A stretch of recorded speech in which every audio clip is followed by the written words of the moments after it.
Let's dive right into the Hamilton Utilities Yield Maximizer ETF, better known as UMAX. Ready?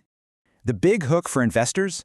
A massive, jaw-dropping, indicated dividend yield sitting right at 14.40%. Dividend hunters absolutely love this thing. It's currently holding a staggering 1.3 billion Canadian dollars in assets. So how do they generate that cash? Well, they actively write covered call options to limit downside risk.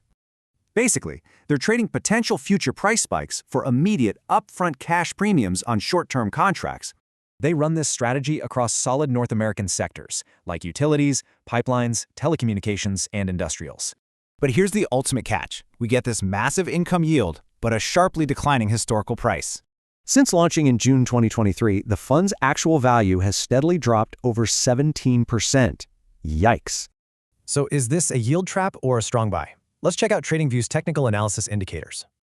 If we look purely at today's immediate technical data, the verdict is a strictly neutral, fence-sitting rating. But zooming out just a bit, both the 1-week and 1-month ratings flash very clear sell signals. Yet, totally defying those sell signals, a massive 640 million Canadian dollars still flowed into UMAX last year. Does a massive 14.40% upfront yield actually justify a 17% historical drop? What do you think?